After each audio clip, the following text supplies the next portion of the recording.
नमस्कार दोस्तों, कैसे हैं? नमस्कार, मैं हूँ राकेश, आप लोगों के सामने स्वागत करता हूँ। उम्मीद करता हूँ कि आप सभी लोग ठीक होंगे, क्योंकि उम्मीद ही कर सकते हैं वर्तमान परिस्थितियों में जिस प्रकार की जद्दोजहद आप लोग देख रहे हैं, सब लोग देख रहे हैं, उसमें ठीक रहना भी अपने आप में बहुत बड़ी उपलब्धि होगी। यूपी टेट का पेपर था जो कैंसिल हो गया। कैंसिल क्यों हो गया पता है सब आप लोगों को। पेपर लीक हो गया था बताया जा रहा है, और उसमें काफ़ी लोग पकड़े गए हैं, और मतलब उसको देखते हुए फिर परीक्षा को रद्द कर दिया गया दोनों पालियों को। ये वीडियो कोई सॉलिडेरिटी के लिए नहीं है आपके साथ कि हाँ ये बड़ा गलत हुआ। चीज़ें जो छोटी सी उम्मीद थी कि शायद सुपर टेट की उम्मीदें बन जाएं, जूनियर की तरह है कि भाई सुपर टेट भी हो जाए, या यूपी पीआरटी जिसे बोलते हैं। यूपी टेट के बाद उसकी बहुत उम्मीदें थी कि यूपी टेट के बाद शायद कुछ इस पर बात होंगी, लेकिन अभी जिस तरह से घटनाक्रम हुआ है, और कम से कम 1 महीने के लिए तो परीक्षा चली गई आगे, मतलब दिसंबर के लास्ट तक। और बहुत ख़राब लगा, बहुत सुबह से ख़राब लगा जब चीज़ें देखी ना। और मतलब बहुत से लोगों की तो महीने भर की पॉकेट मनी होती है भाई, जिसमें जितना उनका ट्रैवलिंग में खर्चा हो गया। लोग किन किन परिस्थितियों से जाके और जूझ के, और वर्तमान समय की इतनी नकारात्मक व्यवस्थाओं में भी, इतने नकारात्मक माहौल में रह के भी, चाहे वो बीमारी हो, चाहे वो पर्सनल फ्रंट हो, लोगों के स्वास्थ्य की समस्याएं हो, वैकेंसीज़ उस हिसाब से नहीं आ पाना जिस हिसाब से आनी चाहिए, उसके बावजूद कोई बच्चा है, कोई भी अभ्यर्थी है जो कि लगातार इस उम्मीद में कि शायद किसी दिन मेरा नंबर आएगा, और अपनी जी तोड़ मेहनत करता है, इतना ऑप्टिमिस्टिक। बहुत से लोग बोलते हैं, मैं भी बोलता हूँ कि ऑप्टिमिस्टिक रहिए। ऑप्टिमिस्टिक बोलना बहुत आसान होता है, रहना आसान नहीं होता है। 5,000, 500, 50, 15, 20 इन पोस्टों के लिए 5 लाख, 15 लाख, 20 लाख, 25 लाख, 50 लाख, इवन 1 करोड़, 2 करोड़ तक फॉर्म गिरते हैं, और उस उम्मीद में भी कि मेरा सिलेक्शन इनमें होगा। इससे बड़ा ऑप्टिमिस्टिक आदमी तो कौन होगा। उसके बावजूद फिर ये जो बीच में व्यवधान कहेंगे, बिकॉज अंतिम लक्ष्य तक तो आप पहुंचेंगे, कोई रोकने वाला देखिए है नहीं। ये बीच में जो व्यवधान होते हैं वो आते हैं तो एक बार झकझोर देते हैं। तो कई बार चीज़ें होती हैं कि क्या हम लोग सही डायरेक्शन पे हैं। हम लोग बहुत सी मोटिवेशनल चीज़ें देखते हैं, आपको लगता होगा अंत मूवमेंट पे जाके बैकआउट नहीं करना है। तो मैं तो आप लोगों से सिर्फ यही कह पाऊँगा, मैं अभी भी आशान्वित हूँ कि सब चीज़ें ठीक होंगी। एक और चीज़ देखिए, ये भावुक क्षण है आपके लिए, गुस्सा भी होगा।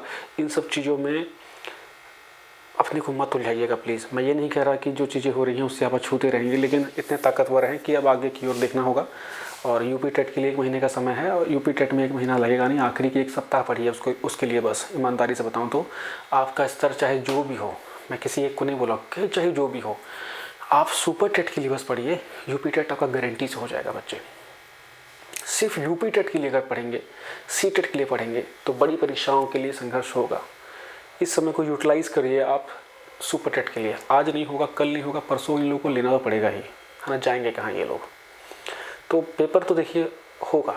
अब चुनाव से पहले घोषणा हो जाए, यही बहुत बड़ी बात है। और देखिए एक और चीज़ बता दूँ, मैं अभी भी मैं आशान्वित हूँ कि शायद ईश्वर करे कि चुनाव से पहले एटलीस्ट घोषणा हो जाए, कि हमारे पास एक फ्रेमवर्क कम से कम रहे। और इतना तो कम से कम मानवता दिखानी चाहिए कि अगर आप कोई परीक्षा लेने 1 साल का एटलीस्ट कैलेंडर तो जारी कर दो भाई जनवरी में, कि हम इस वर्ष में क्या क्या करेंगे।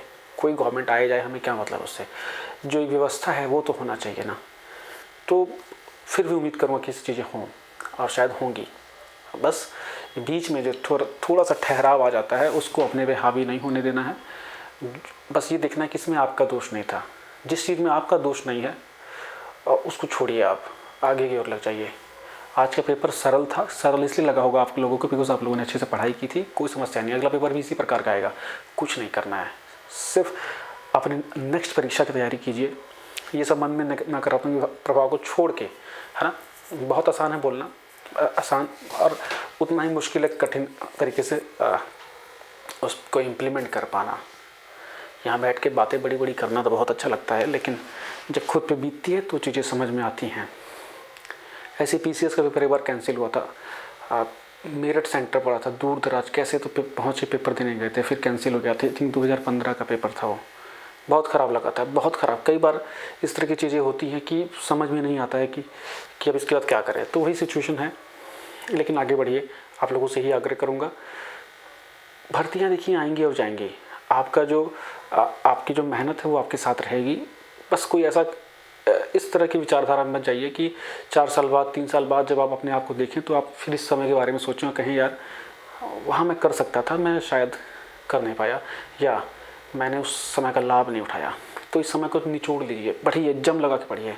इन व्यवस्थाओं के प्रति आप इन्हीं अपनी ताकत से ही जवाब दे सकते हैं। भर्तियाँ होंगी, आज नहीं होंगी, कल होंगी, परसों होंगी, जब भी होंगी ज़रूर। चीज़ें बदलेंगी नहीं बहुत ज़्यादा, लेकिन हाँ देर सवेर हो सकती हैं। अपने आप को उलझाइए सिर्फ पढ़ाई में, पॉजिटिव थॉट्स में। नकारात्मकता की तो खैर कोई बात ही नहीं है। मैं हूँ आप लोगों के साथ, जितना मैं कर सकता हूँ, जितनी मेरी औकात है उतनी मदद करने की कोशिश करूँगा। ठीक, कोई भी क्वेरी हो, किसी प्रकार की समस्या हो, मुझसे कभी भी क्वेरी कर सकते हैं आप लोग। टेलीग्राम पे नहीं, टेलीग्राम पे भी जुड़ सकते हैं आप लोग। जो मेरे लायक बन पड़ेगा करूँगा। Thank you so much, bye bye.